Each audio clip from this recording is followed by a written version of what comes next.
ये आपका एक क्वेश्चन स्क्रीन पर है ना, बहुत ही बढ़िया क्वेश्चन है ये, ठीक है भाई। इस क्वेश्चन को देख लो। ये क्वेश्चन क्या है यार, प्लीज ये क्वेश्चन ना समझ में आने का नहीं है और गारंटी मेरी है कि आपको समझ में नहीं आएगा, ठीक है। अब सुनो, आपका एक रिलेशन दे रखा है R, ठीक है, which is defined by AB related to CD, ठीक है। AB CD से कब रिलेटेड है? when A plus D is equal to B plus C। अब ये रिलेशन एस्टेब्लिश किस पे किया गया है? A क्रॉस A पर। अच्छा, अगर मैं कभी बोलती हूँ देयर इज अ रिलेशन, अगर मैं यहाँ पर कह रही हूँ there is a relation on R, मतलब A बोल दो, ठीक है, रिलेशन ऑन A, ठीक है। रिलेशन ऑन A का क्या मतलब होता है? A to A। A मतलब आपका डोमेन भी A है और डोमेन और codomain is not the right term, but आपका first element belongs to A and your second element भी A को ही बिलोंग करता है। A टू A रिलेशन, आई बात समझ में? ठीक है। अब इन्होंने बोल रखा है कि A क्रॉस A पे रिलेशन डिफाइंड है, A क्रॉस A पे रिलेशन डिफाइंड है, यानी कि आपका A क्रॉस A का मतलब आप समझते हो या नहीं समझते हो? नहीं समझते?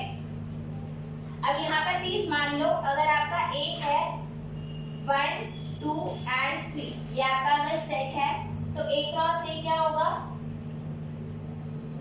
1 1 1 2 1 3 2 1 2 2 and 2 3, फिर आपका क्या आ जाएगा? 3 1 3 2 and 3 3। ये बात समझ में आई? तो आपका ये रिलेशन A क्रॉस A से A क्रॉस A पर है, A क्रॉस A पर है, ठीक है। यानी कि आपका जो रिलेशन का फर्स्ट एलिमेंट है वो भी कहाँ से है? A क्रॉस A से है, और सेकंड एलिमेंट जो है वो भी आपका कहाँ से है? A क्रॉस A से है। मतलब आपका फर्स्ट, आप समझ रहे हो, पहले आप ऐसे लेते थे ना A B रिलेटेड है, ऐसे लेते थे ना, अब आपका A B किसके साथ रिलेटेड है? C D। मतलब जो आपका A है वो क्या है? A B है, और जो आपका B है वो क्या है? C D है। ये बात समझ पा रहे हो? यहाँ तक अगर आप नोट कर पा रहे हो, समझ पा रहे हो, तो इसके आगे हम बढ़ जाए, ठीक है। यहाँ तक मैंने शायद ये एक्सप्लेन कर दिया कि ये फंक्शन थोड़ा सा थोड़ा यूनिक है, और यूनिक क्यों है? क्योंकि A क्रॉस A पर डिफाइंड हुआ है, ना कि A पर डिफाइंड हुआ है। ये बात समझ में आई? अब जी आगे चले, थोड़ी सी कम है। क्या नहीं समझ में आया? A क्रॉस A पे मतलब जैसे आपकी, अच्छा ओके, यहाँ पर प्लीज आप ध्यान दो। जैसे यहाँ पर अगर आप लोग ध्यान दोगे, ये आपका एलिमेंट है 1 1 1 2 1 3 2 1 2 2 2 3, ऐसे ही आपका आ जाएगा। और ऐसे ही सेम एलिमेंट्स आपके कहाँ पर होंगे? यहाँ पर होंगे। यहाँ पर क्या आ जाएगा? 1 1 1 2 1 3, फिर इधर क्या आ जाएगा? 2 1 2 2 2 3, और 2 3 के बाद क्या आ जाएगा? 3 1 3 2 and 3 3, राइट? ये बात समझ में? क्या आपका 1 1 1 के साथ रिलेटेड है? यस। क्यों रिलेटेड है? क्योंकि आपके 1 1 is related to 1 1, why? Because इन दोनों का सम इन दोनों के सम के इक्वल है। आई बात समझ में? 1 plus 1 is equals to 1 plus 1। क्या 1 1 1 2 से रिलेटेड है? चेक कर लो, क्या आपका 1 1 जो है वो रिलेटेड है 1 2 से? जी नहीं। 1 plus 2 is not equal to 1 plus 1। तो क्या ये वाला एलिमेंट इससे रिलेटेड है? नहीं। आई बात समझ में? अब समझ में आ रहा है ये रिलेशन का मतलब क्या है? परी समझ में आ रहा है वंश? तो ये A cross A to A cross A। Yes, ये A cross A to A cross A है। शिवा तुम्हारे लिए तो राइज हो रहा है। अब रोजीत समझ में आ रहा है? सिया ये बात समझ में? अब आप लोगों ने रिलेशन के क्वेश्चन करे हैं, लेकिन शायद ऐसे क्वेश्चन एनसीईआरटी में आई डोंट नो है या नहीं है अभी, ठीक है, शायद नहीं है, लेकिन ये क्वेश्चन पेपर में आते हैं, ये क्वेश्चंस पेपर में आते हैं, और आते हैं तो आप लोगों को करना भी है। ये बात समझ में आई? अब ये तो मैंने आपको समझाया है और आपको पता है ये तरीका बोर्ड में रेफर भी नहीं करना, इस तरीके से रिप्रेजेंट भी नहीं करना है। तो किस तरीके से रिप्रेजेंट करना है वो देख लें, ठीक है। इसको मैं हटा दूं यहाँ से, अब यहाँ पर आ जाओ भाई। अब देखते हैं क्वेश्चन कैसे होगा। रिफ्लेक्शन कब होता है? जब पहला एलिमेंट भी सेम हो और दूसरा एलिमेंट भी सेम हो। पहला और दूसरा एलिमेंट दोनों सेम हो, ए होता है ना, ठीक है। तो यहाँ पे पहले एलिमेंट क्या है? A B. तो अगर पहला एलिमेंट ए बी है तो दूसरा भी क्या होना चाहिए? सी डी होना चाहिए कि ए बी होना चाहिए? A B. सी डी नहीं होना चाहिए, क्या होना चाहिए? A B. यानी कि आपका ए बी का रिलेशन किसके साथ दिखाना है हमें? ए बी के साथ। ए बी के साथ। तो ए बी का रिलेशन दिखाना है हमें ए बी के साथ। तो रिफ्लेक्शन कैसे दिखाएंगे जी? रिफ्लेक्शन कैसे दिखाएंगे? रिफ्लेक्शन दिखा सकते हैं हम अगर हम बता दें कि ए बी किसके साथ रिलेटेड है। ए बी के साथ। नाउ फॉर ऑल हमने क्या लिखा? फॉर ऑल, ठीक है। A B which belongs to A cross A. For all AB which belongs to A cross A, ठीक है। A B belongs, AB is related to AB, हाँ, AB is related to AB, right or wrong? Why? Because A plus B is equals to B plus B plus A। और ये क्या true है या नहीं है? ट्रू है। ये ट्रू है या नहीं है? Yes. This is true. And why is it true? ये ट्रू क्यों है? Because it is commutative. Commutative law follow करता है एडिशन? एडिशन हाँ। commutative का मतलब क्या होता है नहीं मालूम? वो तो पता है। पता है ना, 2 plus 3 3 plus 2 Same होता है। सेम होता है। तो चाहे a plus b करो चाहे b plus a करो Same सेम बात है। ये बात समझ में आई नहीं? Addition follows commutative law. ये क्लियर है? जल्दी बता दो, रिफ्लेक्शन समझ में आया नहीं आया? आ गया, ठीक है। अब सिमेट्रिक, सिमेट्रिक के लिए क्या होता है? सिमेट्रिक के लिए क्या करें? सिमेट्रिक के लिए क्या किया जाएगा भाई? सिमेट्रिक के लिए चेक कर लो, if AB related to CD, right?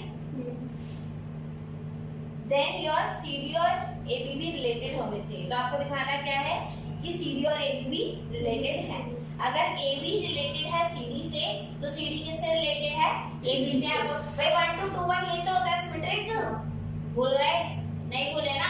तो 1 2 2 1 इज नोन एज सिमेट्रिक। तो यहाँ पर हमें क्या दिखाना पड़ेगा? AB CD CD AB, that's it. यही तो दिखाना है, हाँ। क्या होगा? आगे बताओ, ठीक है। अब इसको लिखने के तरीके में थोड़ा सा आप लोग कंफ्यूज हो सकते हो, ठीक है। तो मैं वो सिखा रही हूँ, ठीक है। आप एक बात याद रखना कि इसे मिटा दो, इस चीज को मिटा दो, हाँ। ये तो समझ में आई है?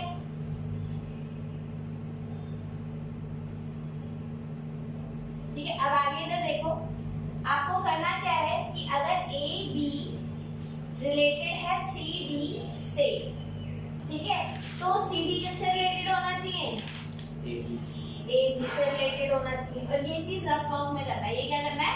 रफ वर्क में। ये आपका रफ वर्क में जाएगा। This implies what? A plus D किससे इक्वल है? बी प्लस सी से इक्वल है। This implies what?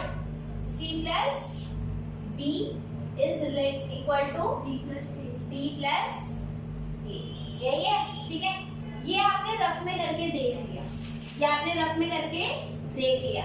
अब मुझे एक बात बताओ, पहले हम क्या लिखेंगे? पहला स्टेप हम प्रूफ करते टाइम पे ये लिखेंगे कि if this is true then this is true, ठीक है। और अगर ये ट्रू है, अगर ये ट्रू है तो मुझे बताओ, अगर डी ए प्लस डी अगर बी प्लस सी के इक्वल है तो क्या C plus B D plus A के इक्वल नहीं होगा? होगा 100% होगा, ठीक है। तो सेकंड स्टेप आप ये लिखने के बाद थर्ड स्टेप आप ये लिखोगे, then C plus B is equal to D plus A B. और अगर ये ट्रू है तो 100% ऊपर वाला भी ट्रू। तो पहला स्टेटमेंट क्या लिखेंगे? ये वाला, दूसरा क्या लिखेंगे ये, तीसरा क्या लिखेंगे ये, चौथा क्या लिखेंगे ये। समझने का तरीका और है और लिखने का तरीका और है। अब प्लीज इधर ध्यान दो, अब क्या लिखोगे, if A B related to C D. अब ये लिखने वाला तरीका बता रही हूँ, ये लिखने वाला तरीका है, which implies A plus D A plus D is equals to B plus C. This also implies C plus B is equals to D plus A. Implies कर रहा है नहीं कर रहा? अरे भैया इसको उधर करके इधर लिख दो, इसको उधर करके उधर लिख दो, बात तो इसको बराबर अलग-अलग स्टेप नहीं लिखना है। एक स्टेप में नहीं लिखाना इसमें ऐसे ही। ये एक स्टेप हो गया, ये स्टेप हो गया, ये नहीं, वो जो उल्टा भी किया है फिर उल्टा है। नहीं, वो अलग अलग करके लिखाना, आप डायरेक्ट लिख दो और किस तरीके से लिखना है वो हमने उधर से देख लिया। एंड अगर ये ट्रू है, this implies CD is related to AB. This implies CD is related to AB. ठीक है? Hence the relation is symmetric. Hence the relation is symmetric. ये बात समझ में आई? आइए बात समझ में। ट्रांजिटिव तुरंत करा दो या थोड़ा गैप चाहिए 1 मिनट का? पहले पॉज कर ले।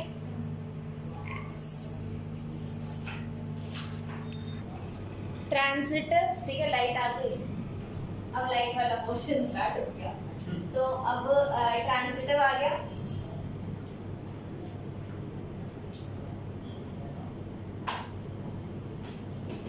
ठीक है। ट्रांजिटिव में क्या करते हैं बच्चे, आपको ये दिखाना है कि अगर ए बी रिलेटेड है सी डी से एंड सी डी रिलेटेड है EF से, तो हमें ये तो दिखाना है कि AB EF से भी रिलेटेड होगा।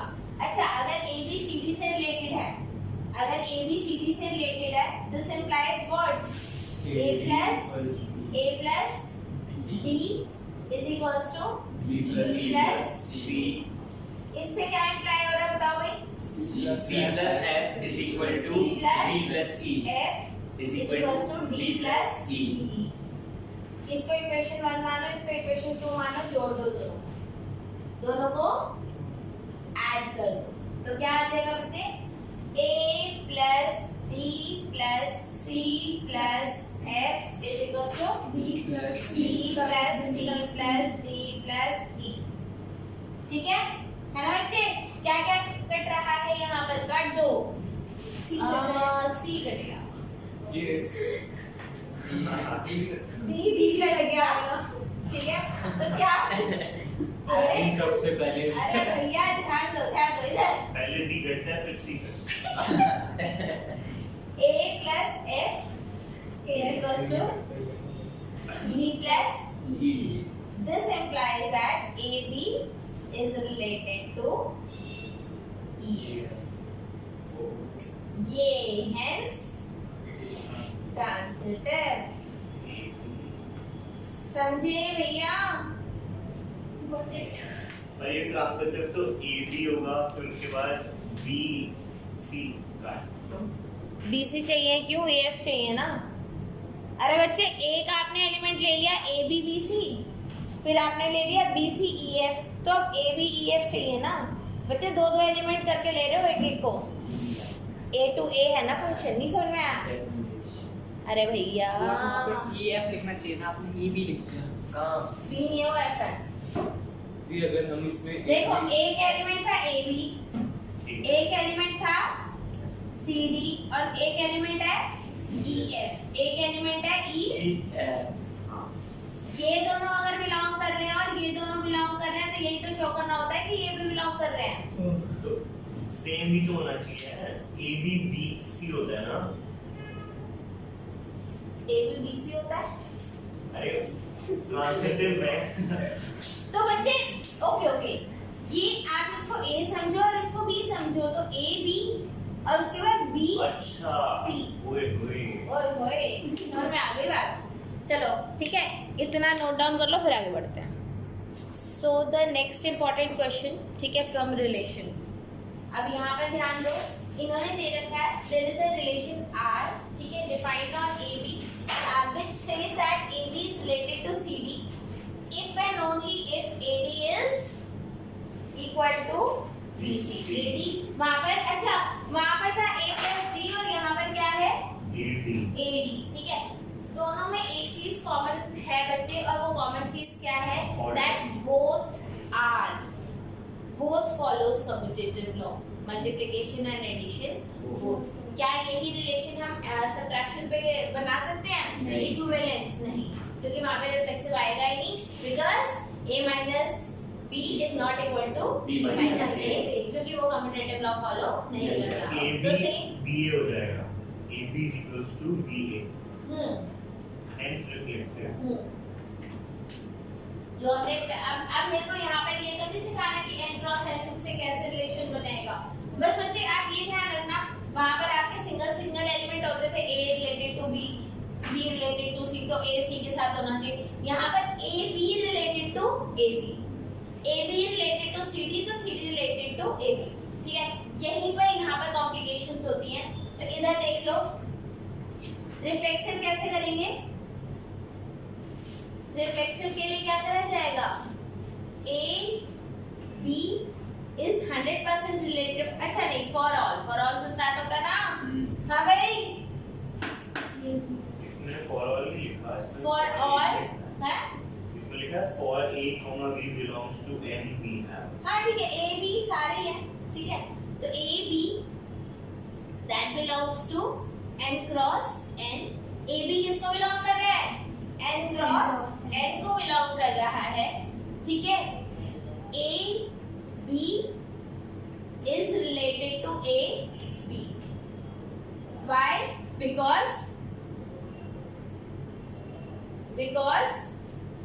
A B is equals to B A.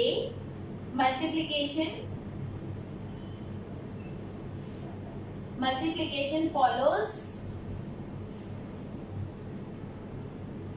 commutative law.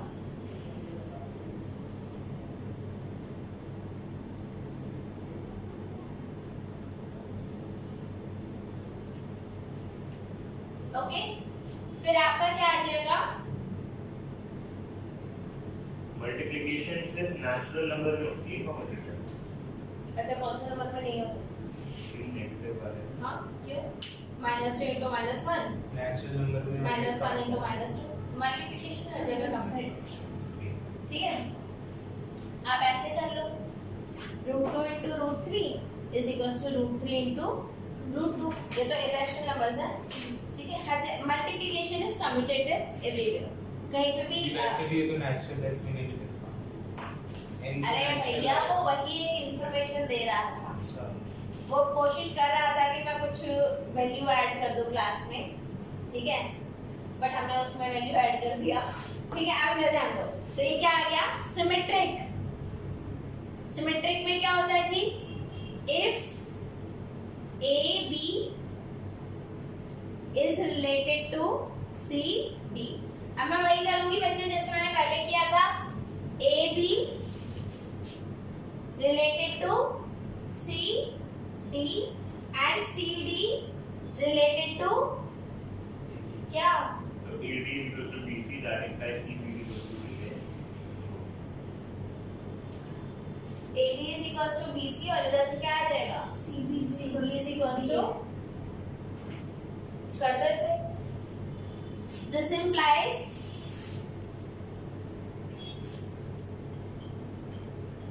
which also implies CB is equals to DA, which implies C comma D is related to A comma B.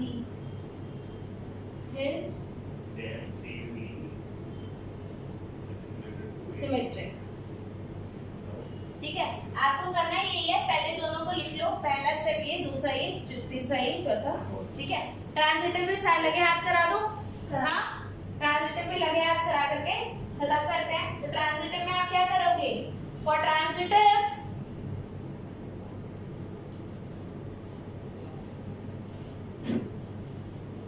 A B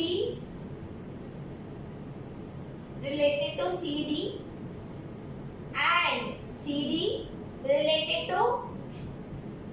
E F. AB related to CD and CD related to EF. EF. तो क्या होगा? This Multiply. implies AB is equals to BC and this implies CF is equals to DE.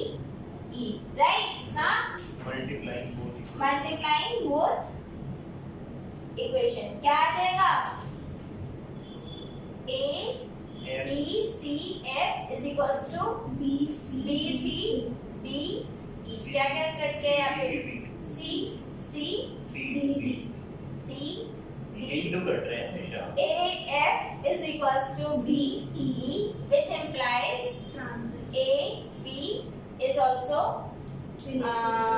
related to E F. ठीक है? And hence the relation is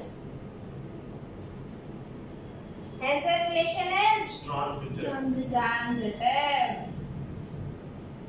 ठीक है? इसके बाद थोड़ा मजेदार वाला क्वेश्चन तो करेंगे. आसान क्वेश्चन है. शिवम को नहीं लग रहे थे.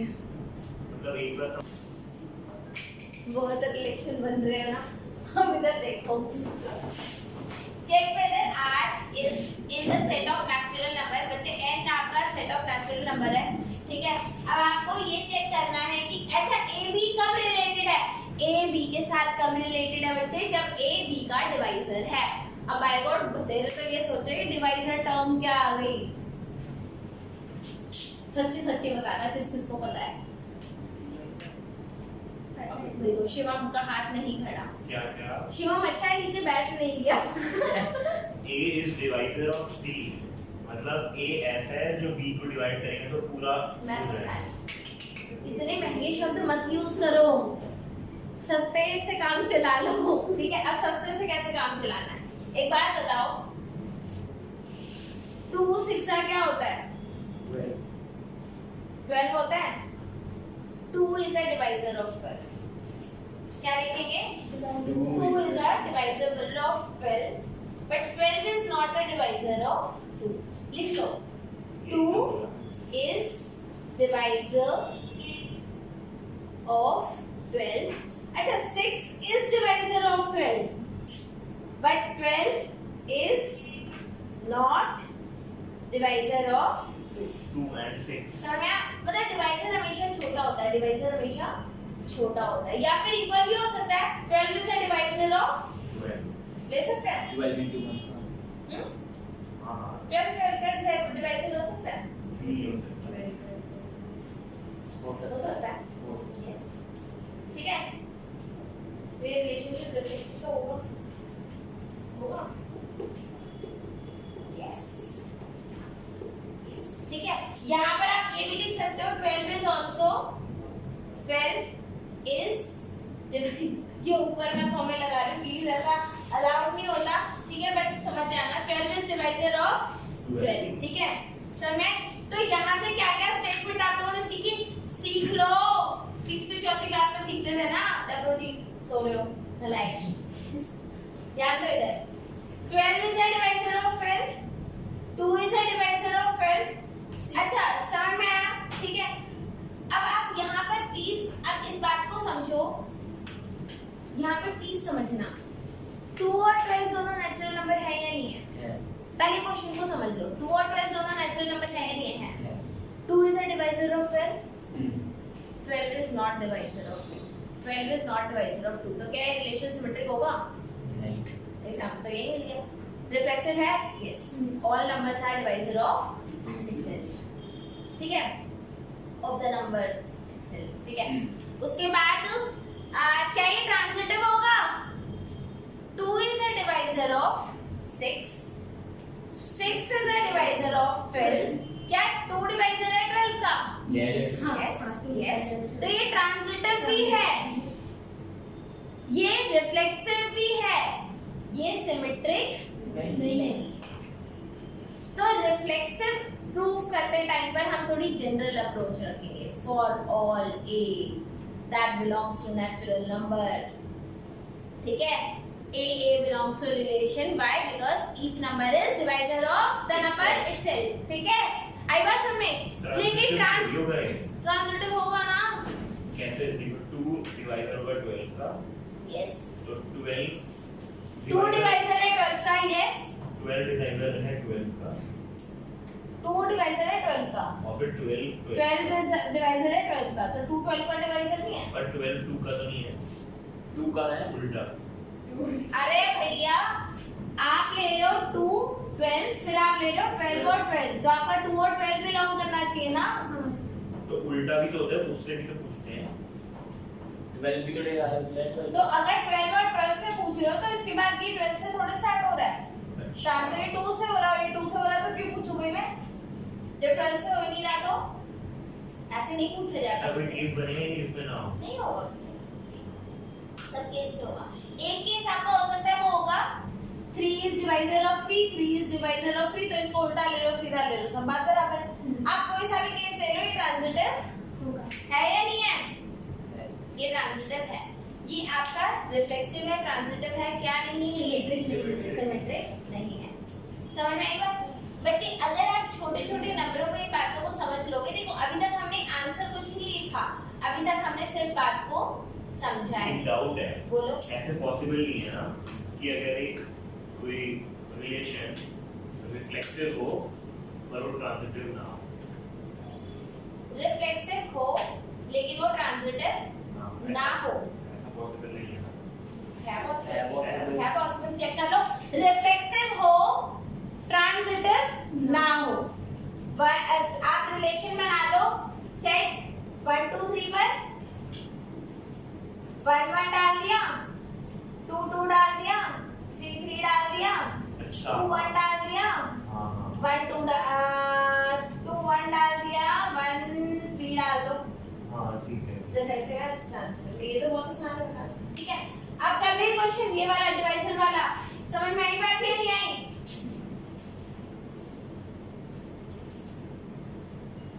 ठीक है। छोटे-छोटे नंबरों से कभी-कभी पूछ लिया करो, वो बड़ी अच्छी-अच्छी बातें बताते हैं, और स्पेशली ये डिवाइस डिवाइजर कैसे? है बच्चे। 2 1 का डिवाइजर तो 2 1 का डिवाइजर नहीं है तो फिर वो क्या वो? अरे भैया ये तो दूसरा क्वेश्चन पूछा था तुम्हारे दोस्त ने, कोई और है। बीच में वो कहीं और चला जाता है।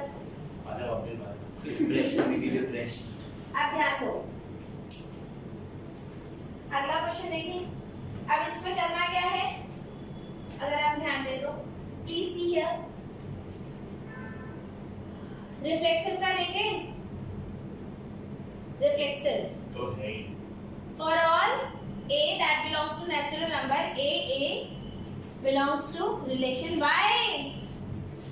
Because Number is Because- all natural numbers, वैसे तो all numbers होता है, लेकिन उन्होंने particularly natural number बोल रखा है, तो natural ही ले लो।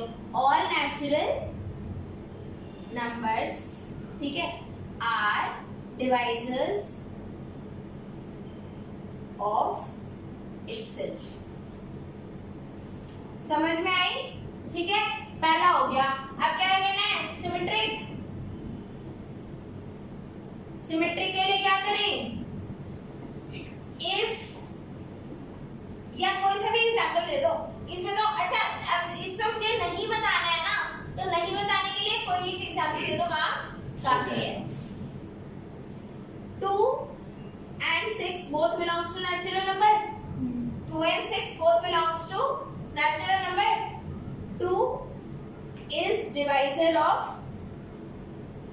of 6, which implies 2 6 belongs to relation. But 6 is not divisor of 2, which implies 6, 2 does not belong to R.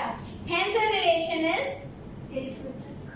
Oh, बहन जी, sorry. Symmetric. ठीक है, इधर ध्यान दो। Hence the relation is तो पैरालिटी है। not symmetric.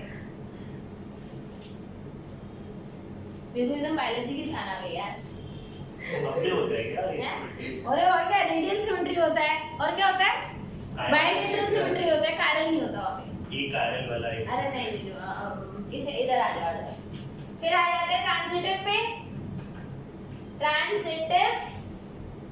ट्रांजिटिव में क्या है बच्चे, चेक कर लो। If AB belongs to R and BC belongs to R, which implies A is divisor of B and B is divisor of C. A is divisor of B is divisor of C. ठीक है? This also implies that A is also divisor of C, and this implies AC also belongs to R, and hence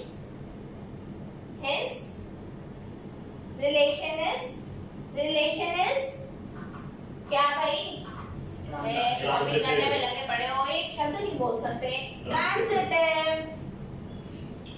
आगे बात समझ में। अगर कोई एक minute बस एक मिनट, ठीक है? अब ये क्वेश्चन बस पूरा ही हो गया, ठीक है? अब ना ध्यान दो, क्या ये अच्छा ये RST जो है ना, ये RST क्या है? Reflexive, symmetric, transitive. क्या ये रिफ्लेक्सिव है? Yes. क्या ये सिमेट्रिक है? No. क्या ये ट्रांजिटिव है? Yes. क्या ये इक्विवेलेंस है? No. क्या ये इक्विवेलेंस हो सकता है? No. The given relation is not equivalence. Why? Because it is not symmetric. भूल जाते हैं हम, ठीक है? हो गया क्वेश्चन? ये 3 क्वेश्चन कर लिया हमने। 4th क्वेश्चन, ठीक है? अभी तक हमारा जो पहला क्वेश्चन हम लोगों ने किया था रिलेशन का, ठीक है? ध्यान दे दो इधर, ठीक है? पहला क्वेश्चन जो था वो हमारा एडिशन पर था, right? A plus D is equals to C, B plus C, ठीक है? Then AB is related to CD, right? दूसरा हमारा मल्टीप्लिकेशन पे था। ये क्वेश्चन में एडिशन भी है और मल्टीप्लिकेशन। आप देख लो सारे क्वेश्चन किस पे पूछे जा रहे हैं, या तो मल्टीप्लिकेशन या फिर Addition. क्योंकि दोनों ही कौन क्या फॉलो करते हैं? कम्यूटेटिव लॉ फॉलो करते हैं। Both are commutative No, sorry. It's alright. ये बात समझ आ गई, दोनों ही हैं।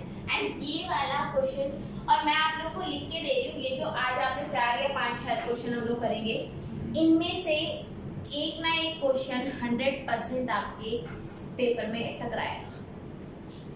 और जब ये टकराएगा तो ये कितने नंबर का होगा? 3 से 4 नंबर का तो होगा ही होगा, ठीक है? तो ये बहुत ज़्यादा इंपॉर्टेंट क्वेश्चंस हैं, और जो अब आप क्वेश्चंस कर रहे हो ये एक्चुअल में इंपॉर्टेंट है। इक्विवेलेंस क्लास वाले भी हैं, करेंगे हम, ठीक है? ये बात समझ में आई है? अब आगे देखो, अब इसका रिफ्लेक्सिव शो करना है। क्या शो करना है? रिफ्लेक्सिव। अब हमें ये तो आइडिया लग चुका है कि रिफ्लेक्सिव में लेते किसको है? रिफ्लेक्सिव में लेते हैं आप AB एंड AB, ठीक है? तो AB से क्या रिलेटेड होगा? क्या हुआ? 4 क्या? for all ले लो यार, खुश रहो। फॉर ऑल AB जो कि किसको बिलोंग करता है? N क्रॉस N को। N कौन है यहाँ पर? ये भगवान, मेरे पास 2 फोन आने वाले हैं।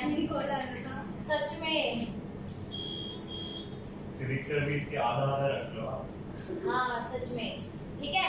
तो and natural number two natural number, okay? ये बात समझ में आएगी। For all AB that belongs to natural number, your AB is related to AB. क्यों? क्योंकि देखो AD मल्टीप्लिकेशन में होना है और B plus C, ठीक है?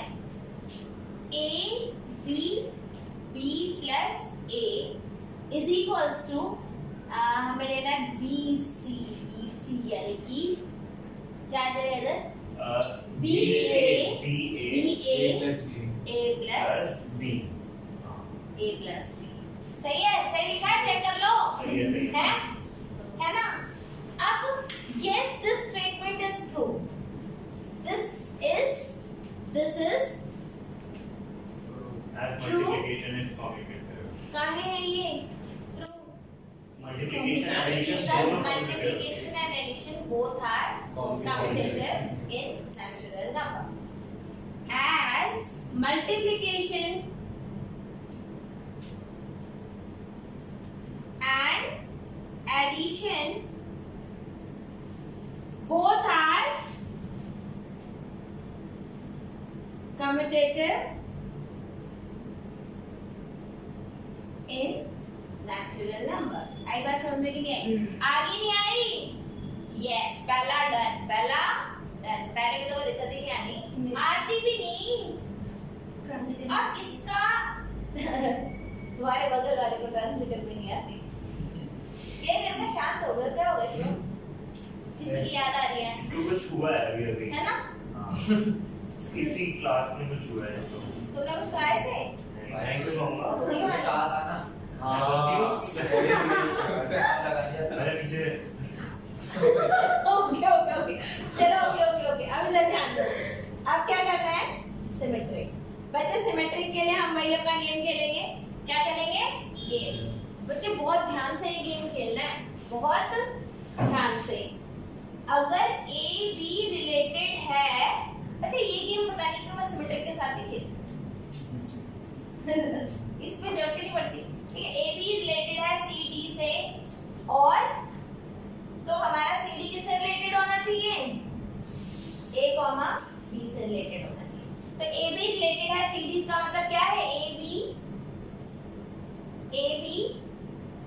बी प्लस ए बी, गलत लिख दिया? हाय राम, प्लस सी चुप चुप चुप चुप। A D B plus C is equals to B C A plus B. ठीक है, डी आएगा ना? हाँ। इधर क्या आएगा जल्दी बता दो? ए डी यानी कि सी बी। इधर क्या आएगा? C B D plus A D plus A, और इधर क्या आएगा? डी ए इधर पहले बी सी लेना था ना, बी सी यानी कि D A, yes D A, और इधर क्या आ जाएगा? सी सी प्लस प्लस है? C plus C B. Plus B. सच में? सच में कुछ तो गड़बड़ है, नहीं। कुछ तो गड़बड़ है ठीक है दीदी। बेटा। हाँ कुछ बी तो प्लस सी है, यहाँ सी प्लस बी तो ठीक तो हो रहा है। अच्छा सही है क्या? सही है, सही है, सही है, सी सही है। Plus B B B, B से बोल। ठीक है, हो गया हो गया हो गया। ठीक है बच्चे, ये स्टेटमेंट ना सिमेट्रिक में लिख लो, और ये रफ पे रखना है, ये छुपा के लिखना है, किसी को दिखाना नहीं है कि आपको ये आता है। आप ऐसे प्रिटेंड करना है जैसे मैं आता नहीं था, करते करते पता चल गया। ठीक है बच्चे, ये रफ वर्क में लिखना है, इसको यार ध्यान दे लो। किस में लिखना है? Rough work. भूल जाते हो यार आप लोग, नहीं ठीक है। और भूल तो अभी भी जाएंगे। अब पहले कौन सी स्टेटमेंट लिखती है? ये फिर नीचे वाली फिर ऊपर वाली। ठीक है, if A B related to C D, if A B related to C D, तो क्या होगा? A D B plus C is equals to B C A plus, right? क्या समझे? बहुत बढ़िया। अब अगर ये ट्रू है, अगर ये ट्रू है तो और क्या ट्रू होगा? आपका बीसी को क्या कर दिया? C B. क्या कर दिया? C B, C plus C B D plus A, C B D plus A is equals to D A C plus D A C plus B. C plus B. B. ठीक है, and this implies that CD is related to AB, and hence the relation is, hence the given relation is symmetric. और इधर ये क्यों true होगा बच्चे? Again reason same ही आएगा। This is true because addition and multiplication, ऐसा कर दूं? Addition and multiplication both are commutative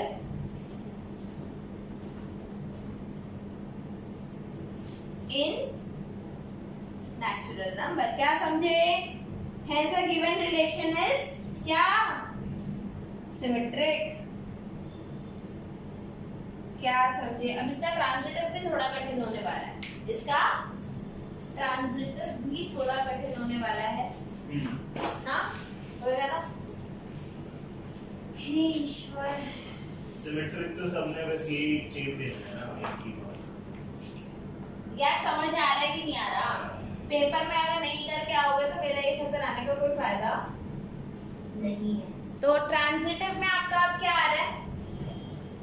transitive के केस में आपको इधर थोड़ा सा ध्यान रखना पड़ेगा। ट्रांजिटिव, इसका ट्रांजिटिव थोड़ा सा महंगा है, ठीक है? महंगा बोले तो समझ में नहीं आने का, ठीक है? If A B related to C D, इसका मतलब क्या होगा? आपका A D B plus C is equal to B C A plus D, यही होगा? ए प्लस डी, यही होता है बच्चे, है ना?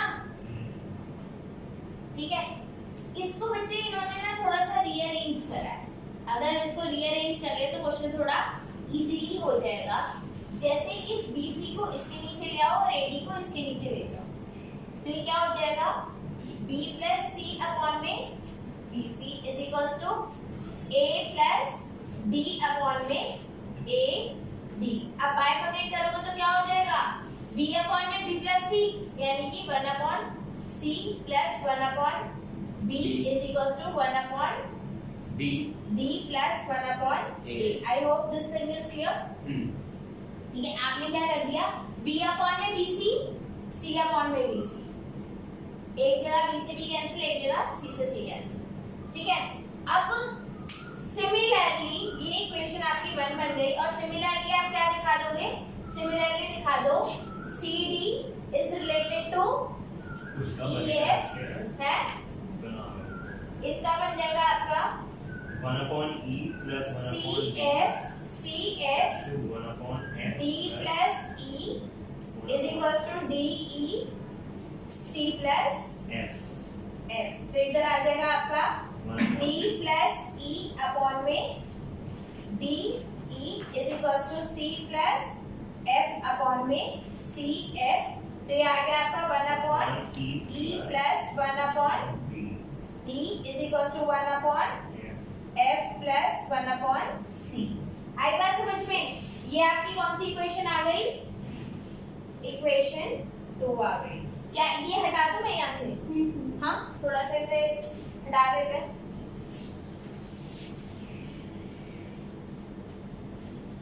तो आगे का मैं इधर समझा रही हूँ, तो ये आगे इधर कंटिन्यू हो रहा है भाई, बाद में मत बोलना कहाँ पे किया है, सारे हटा। हो गया जी, काम चलाओ। हाँ, प्लस करेंगे ऐड इक्वेशन 1 एंड 2 कर दो जी। ऐड इक्वेशन 1 एंड 2, तो क्या आएगा? 1 upon C plus 1 upon B plus 1 upon E plus 1 upon D is equals to 1 upon D plus 1 upon, क्या लिखा है A, 1 upon A plus 1 upon F plus 1 upon C। क्या क्या चीजें कैंसिल हो रही हैं? C और D, C और D D कैंसिल हो जाएगा, D और C। तो ये क्या आ गया? चेक कर लो। 1 upon B plus 1 upon E is equal to 1 upon A plus 1 upon F। आई बात समझ में? E B नहीं, E प्लस B अपॉन में E B is equal to A plus F upon में AF को इधर ले जाओ, AF E plus B is equals to EB A plus F A plus F, तो आपका क्या आ जाएगा, आपका क्या बिलोंग कर गया, ए बी